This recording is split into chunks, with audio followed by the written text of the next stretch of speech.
En las tranquilas tierras de Salem, Massachusetts, se tejieron los hilos de una tragedia que perduraría en los anales de la historia.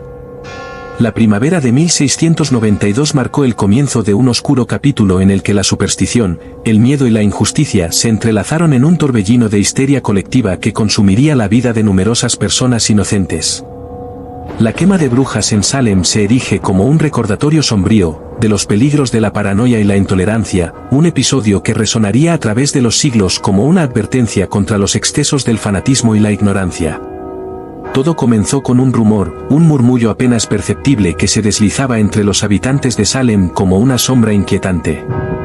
Se decía que ciertas mujeres de la comunidad estaban practicando artes oscuras, invocando poderes demoníacos para sembrar el caos y la desgracia. Las acusaciones, en un principio, fueron apenas susurros, pero pronto crecieron en intensidad y ferocidad, alimentadas por el temor y la desconfianza que se propagaban como una plaga, en la mente de la gente. La primera en ser señalada fue Tituba, una esclava del Caribe que servía en la casa del reverendo Samuel Parris. Los rumores la acusaban de practicar la brujería y de corromper a las jóvenes del pueblo con sus artes malignas. Con la presión de las autoridades locales, Tituba confesó haber pactado con el diablo y señaló a otras mujeres como cómplices en sus supuestos crímenes. Sus confesiones desencadenaron una cacería de brujas que pronto se volvió frenética y despiadada. Las acusaciones se multiplicaron exponencialmente, alimentadas por el miedo y la ansiedad que se apoderaron de la comunidad. Jóvenes y ancianas, ricas y pobres, nadie estaba a salvo de la sospecha. Se formaron tribunales improvisados donde se juzgaba a los acusados con poco más que el testimonio de testigos dudosos y las confesiones arrancadas bajo coacción. Aquellos que negaban su culpabilidad eran considerados aún más sospechosos, mientras que quienes confesaban eran condenados sin piedad. El clero puritano, influido por la creencia en la existencia del diablo y su constante acecho, respaldaba fervientemente las acciones tomadas contra aquellos acusados de brujería. La histeria se propagó como un incendio descontrolado, consumiendo todo a su paso.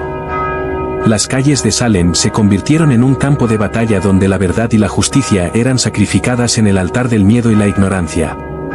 Entre las víctimas más destacadas se encontraba Rebecca Nurse, una respetada anciana de la comunidad, cuya reputación intachable no pudo protegerla de las acusaciones infundadas.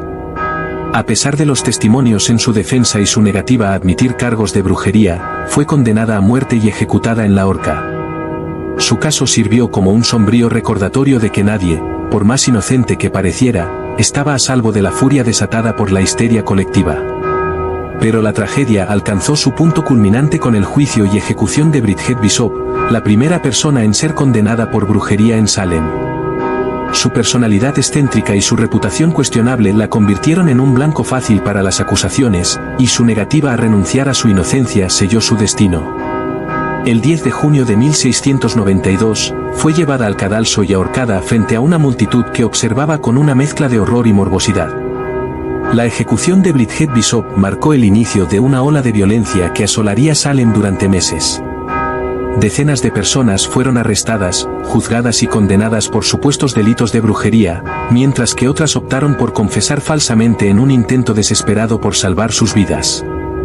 El frenesí de la caza de brujas parecía no tener fin, alimentado por el miedo y la paranoia que se habían apoderado de la mente de la gente. Pero incluso en medio de la oscuridad más profunda, siempre hay una luz de esperanza que brilla. A medida que la histeria comenzaba a disiparse, algunos comenzaron a cuestionar la validez de las acusaciones y los juicios que habían condenado a tantas personas. Los líderes de la comunidad, sacudidos por la magnitud de la tragedia que habían desencadenado, comenzaron a buscar formas de remediar el daño causado por su imprudencia. En octubre de 1692, el gobernador de Massachusetts, William Phips, disolvió el tribunal especial establecido para juzgar los casos de brujería en Salem.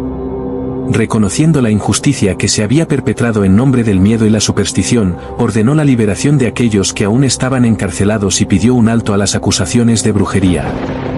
Fue un momento de claridad en medio de la locura, un paso hacia la redención y la reconciliación en una comunidad destrozada por el dolor y la desconfianza. Con el paso de los años, Salem se recuperó lentamente de las cicatrices dejadas por la caza de brujas. Se erigieron monumentos en memoria de las víctimas, recordatorios silenciosos de los peligros de la intolerancia y el fanatismo. La tragedia de Salem se convirtió en un símbolo de advertencia, una lección sobre los horrores que pueden surgir cuando el miedo y la ignorancia se combinan para desatar la furia de una comunidad. Hoy, los oscuros días de la quema de brujas en Salem siguen siendo recordados como una advertencia contra los peligros del prejuicio y la intolerancia.